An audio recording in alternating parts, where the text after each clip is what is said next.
Hi everyone, this is Daryl Flushy and Debbie Boyer here to bring you back to Game On. It's the Sonic Hedgehog edition and it's the bonus round. A surprise for you. Here we go.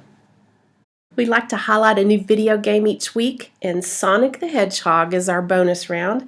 He's a blue hedgehog who has the ability to run at supersonic speeds. He likes to race through levels and collect power-up rings.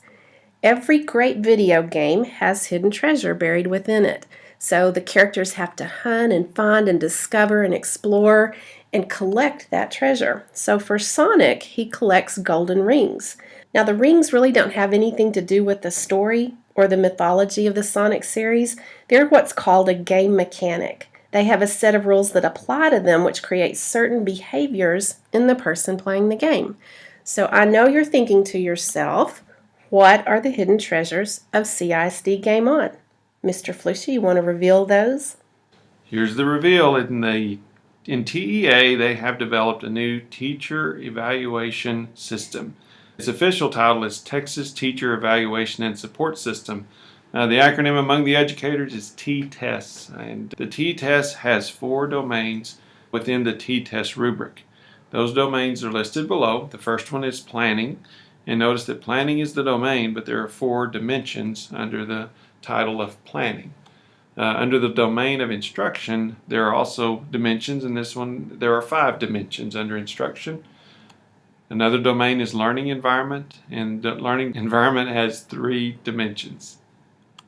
The 4th dimension is professional practices and responsibilities, and it has 4 dimensions as well.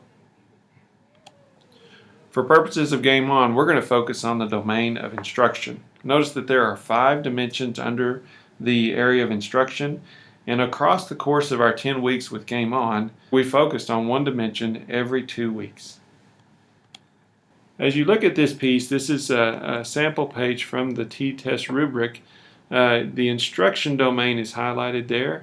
For purposes of Game On, we focus on the domain of instruction and this dimension 2.3 of communication. Notice in the top right there's an overview given to help offer an explanation of what is intended in the big picture of communication and instruction. Also on this page, you'll notice that there are several bulleted items called descriptors. These descriptors represent the different levels that are occurring under the dimension of communication. At the top of the page, you'll notice in the colored ovals, performance levels. They're distinguished, accomplished, proficient, developing, and improvement needed. For purposes of Game On, we've focused on the proficient performance level and the descriptors as we move forward in Game On. Let's look at proficient as it's defined when we look under Google.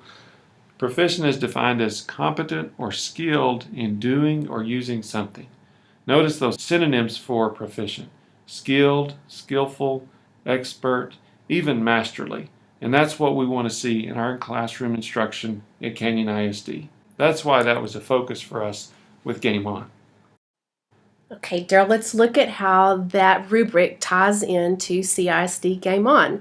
Think back to week 5 quest, and we gave out a quest that week that said, how do you provide opportunities for students to communicate effectively with the teacher and their peers?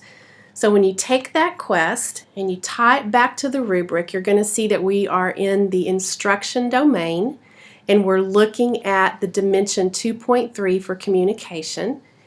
And when we look at the proficient column, down at the bottom on that bulleted list, establishes classroom practices that provide opportunities for most students to communicate effectively with the teacher and their peers. So you can see that our week 5 quest ties right back to the T-TESS rubric. That's your hidden treasure. We then gave you 7 high-yield instructional strategies that helped accomplish that. We highlighted a couple in the video. We looked at inside-outside circles. We looked at quiz trade. And then we sat back and watched your tweets come in, such as Katie Joy from Crestview, hand up, stand up, pair up. We saw Christy Harms at Jean Howe tweet out about talking chips. We looked at Brooke Barnes from Reeves Hinger, I've got this strategy. And we saw Iris Atchison at Greenways Intermediate say it, play it. So these are things that you do every day, you're the masters of, you are awesome at, and you were able to tweet those out and tie that right back to the T-TESS rubric. There's your treasure. We also said, let's level up. So remember when we were looking at the quest, we were going from the proficient column, but when we moved to level up, we were looking for things that fell under distinguished or accomplished. So for example, how do you use technology to improve the way students collaborate?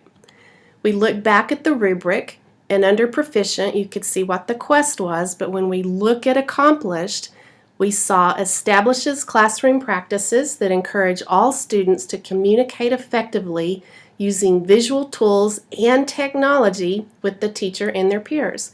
Now, I love technology, but I just didn't throw that into a level up. It actually came from the T-TESS rubric. So then we said, here's an example of how you might collaborate and communicate using technology. We had Google Docs that you could share. You could also create a Padlet wall for kids and teachers to collaborate and communicate. And then here came the tweets. Sheila Keys at Sundown Lane had a Padlet, and so did Wendy Cornelius at Reeves Hinger. And then Renee Sprinkle at Randall High shared Google Docs with her students. Week 6, let's look at that. How do you use questions to clarify and elaborate learning? We go back to the rubric. So we had 2 weeks within the communication dimension. Week 6 focuses on using probing questions to clarify and elaborate learning. We said here are 7 strategies, try your hand at it, and then here are the tweets came. Jeannie Cross from Arden Road, stop, plop, and roll. We had Sandy Henderson from City View, rock and roll item review. And Cherry Johnson from Hillside, mystery envelope. Shelby Cagle used her technology here for the 1-minute paper, sharing that out through Google Docs. And then Rexanne Johnson from Crestview, comprehension tower. So then we ask you to level up. How do you use questioning to pique curiosity and inspire student-led learning?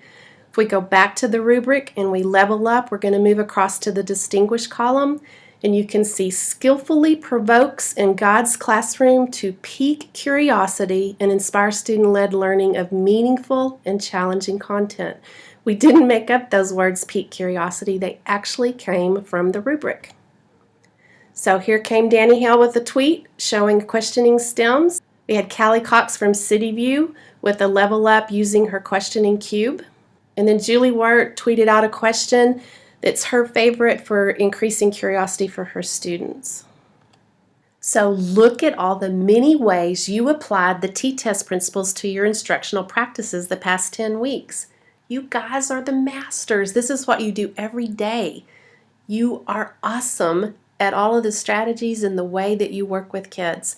So the bonus is, the treasure is that you're already doing it, and it ties right back to the T-TESS rubric. Every quality educator takes time to reflect. I would like for you to take time to reflect on these practices you've put in place over these weekly quests through the journey, and look at the T-TESS learning domain in the Dimension 2.3 that's focused on communication. Debbie has prepared for you in the bonus round challenge a Google form for you to share your reflections. In the link, we'll ask you to put your reflections on the form as an example of something that you could share with your students. You will use this page on your domain of instruction and Dimension 2.3 to focus on communication. Remember, there are 5 dimensions under instruction, and we're only focusing on the Dimension 2.3 through this Game On experience.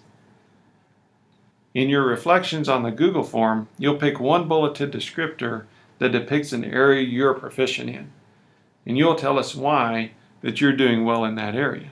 An example is recognizes possible student misunderstandings and responds with an array of teaching techniques to clarify concepts.